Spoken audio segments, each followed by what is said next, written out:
भी जो आने वाला सीज़न है हमारा उम्रा का, आप लोग जानते होंगे पिछले 2-3 4-5 सालों से कश्मीरी लोग जो हैं बहुत तादाद में उम्रा पे जाते हैं।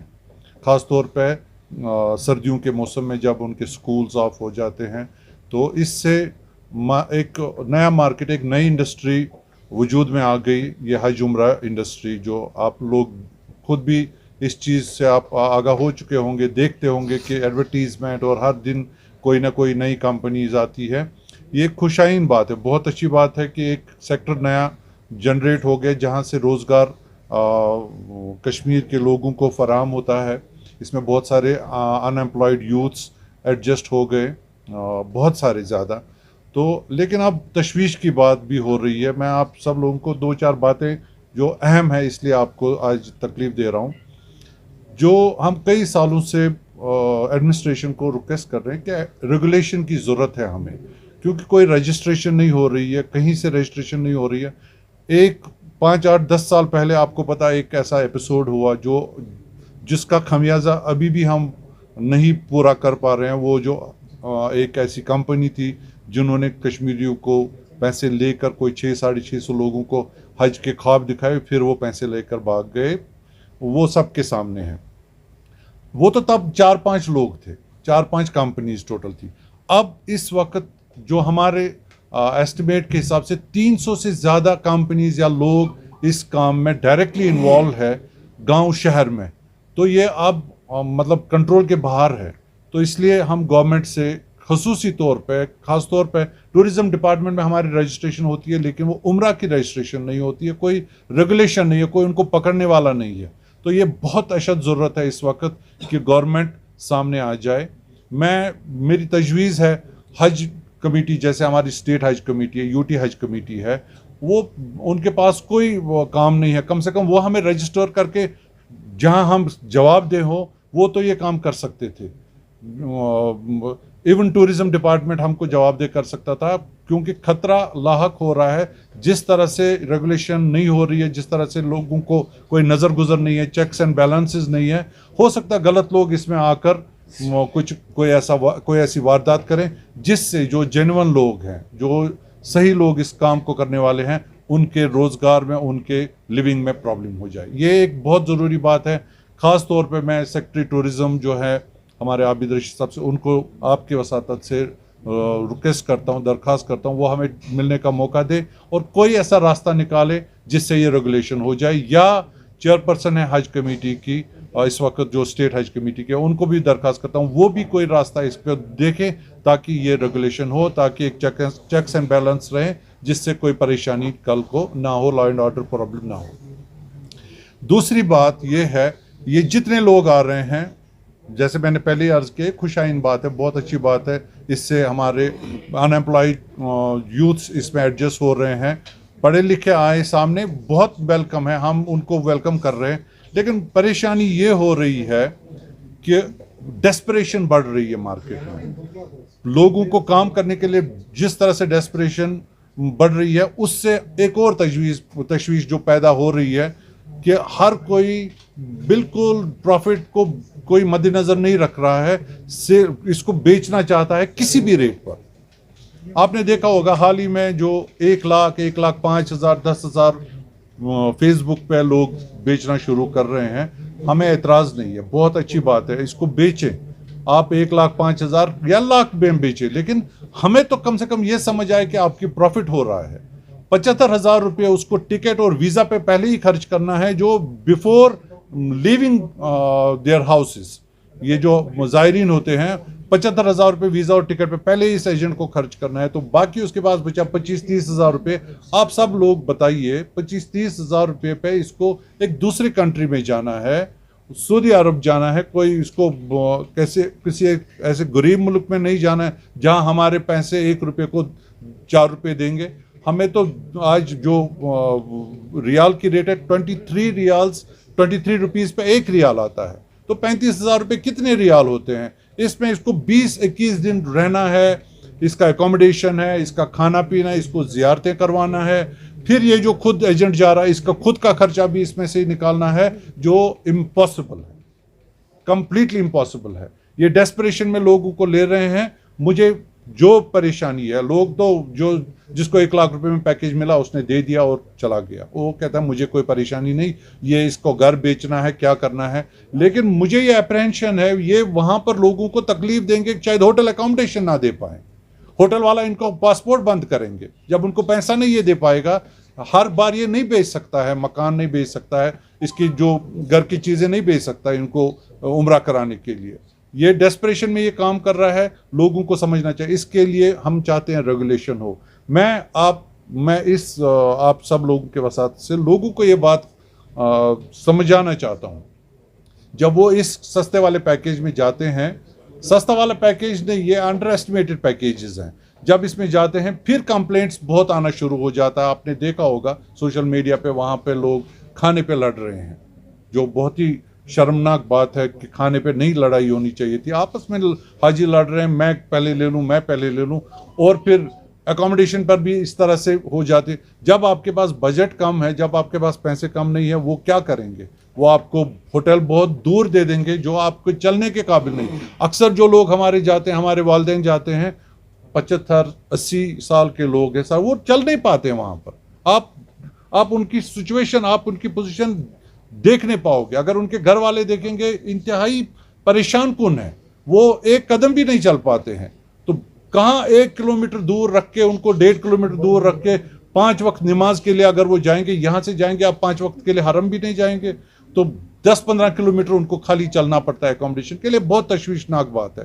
फिर वो कंप्लेंट करते हैं, लेकिन वो ये कभी नहीं समझ पाते कि उनको 1 लाख रुपए पे चीटिंग करके वहां पर लिया गया। तो मैं लोगों तक ये बात पहुंचाना चाहता हूं, जब आप 1 लाख रुपए दे रहे हैं, या 1,10,000 रुपए, 15,000 भी दे रहे हो, तो अंडरस्टैंड आप कम से कम 1 किलोमीटर से पहले नहीं अकोमोडेशन में रह पाओगे। कम से कम आपका जो अकोमोडेशन मक्का के अंदर होगा, मिनिमम 1 किलोमीटर होगा। ये अगर आपको चीट कर रहा है, झूठ बोल रहा है कि मैं 600-700 मीटर देना, इसकी बात मत मानिए। ये 1,15,000 भी देगा तब भी आपको 1 किलोमीटर से पहले नहीं देगा। या तो आप समझ लीजिए इस बात को कि हाँ मुझे 1 किलोमीटर तक रहना है, फिर कंप्लेंट नहीं होगी, फिर आप परेशान नहीं होंगे। आपको पहले ही जहन इसके लिए तैयार है कि मैं 1 किलोमीटर दूर जाऊं। और खाना भी आपको बिल्कुल बेसिक खाना मिलता है, एक पानी की बोतल, एक दाल और कोई नॉन वेजिटेरियन एक सालन मिलेगा। आपको लेविश खाना नहीं मिल सकता है इसमें 1,15,000 रुपये में, या इसके करीब जो भी अमाउंट होगा। तो ये चीज़ें लोगों को पता होनी चाहिए। जब हम ये सस्ता पैकेज बेच रहे तो 1 किलोमीटर से पहले अगर आपको बोल रहा है तो ये आपको धोखा दे रहा है। अगर आपको ये क्राइटेरिया है कि आपको कम से कम डिस्टेंस में आपको होटल मिले, तो फिर आप उसी तरह का पैकेज देखिए। मेरे हिसाब से हमने जो एसोसिएशन के हिसाब से पता किया वहाँ के रेट्स, तो अगर आपको 600-700 मीटर दूर भी होटल मिलेगा, उतने डिस्टेंस पे आपको 1,25,000 से 30,000 रुपये कम नहीं पैकेज मिल सकता है। तो जब आपको 1,25,000, तो वो आपको 600 मीटर या 700 मीटर देगा, और मदीना के अंदर 250 या 300 मीटर। जो 1,10,000 रुपये वो 1 किलोमीटर या 1 किलोमीटर से ज़्यादा, और मदीना में 600 या 700 मीटर जो मरकज़िया से दूर है, अक्सर ये आपको देगा। अगर वो कह रहा मैं कम दूंगा, तो यकीनन आप मान लो कि या तो ये जेब से पैसा दे रहा है। अगर ये जेब से दे रहा तो तब भी कोई परेशानी नहीं, दे दे। जिसको नुकसान इसको खुद को करना है, अपने फैमिली को नुकसान करना है, बेपरेशानी नहीं। अगर ये जेब से ना दे सका तो वो हाजियों को परेशानी उठानी पड़ेगी वहां जाके। तो ये 2 चीजें हैं। और मार्केट में बहुत सारे ऐसे लोग आ रहे हैं जिन पे कोई पता नहीं कि ये पैसे लेकर कहीं भाग न जाए। हम जानते हैं ऐसे बहुत सारे लोगों को, लेकिन हम बोल नहीं सकते क्योंकि हमारे पास कोई अथॉरिटी नहीं है।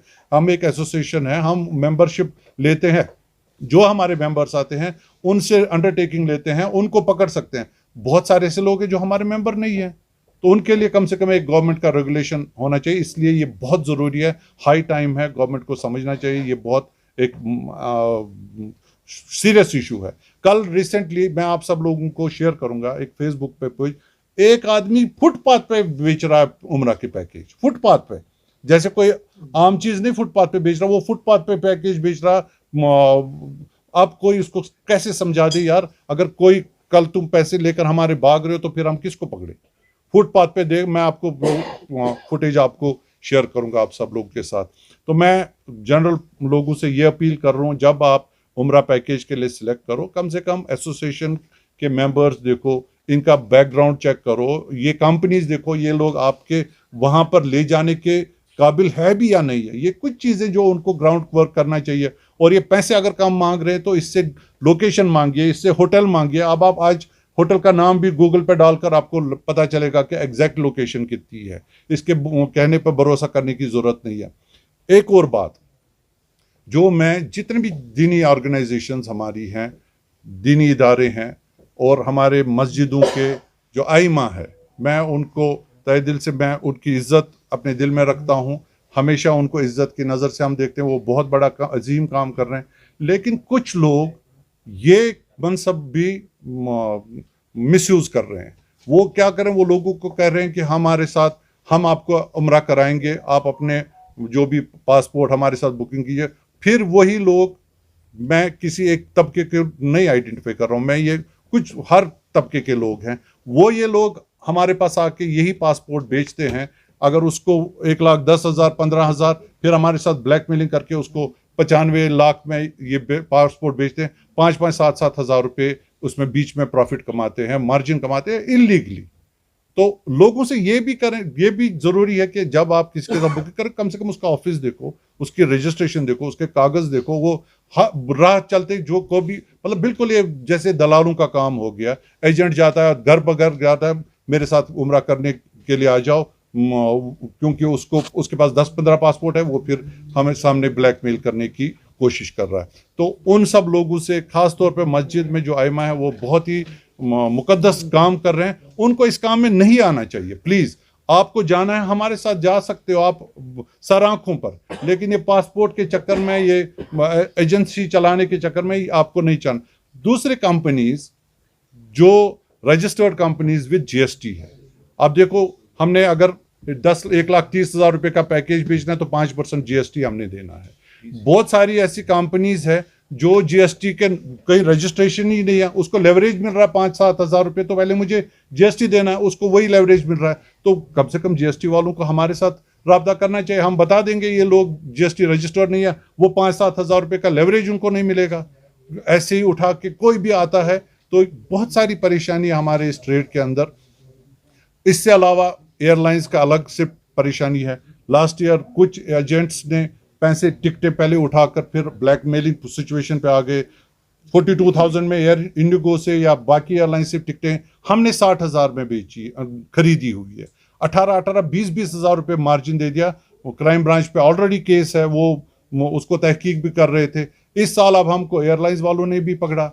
जो पिछले साल 42,000 टिकट थी, वो 53, 54, 55,000 में बेची हमें। तो हर तरह से हम पर बहुत ज़्यादा परेशानियां हैं। तो सबसे जो परेशानी है, ये रेगुलेशन की परेशानी है। गवर्नमेंट को रिक्वेस्ट करता हूं आपकी वसातत से, इसमें बहुत जल्दी कुछ करें, और लोगों को जब भी पैकेज सिलेक्ट करना हो तो सही कंपनियों के साथ करना चाहिए।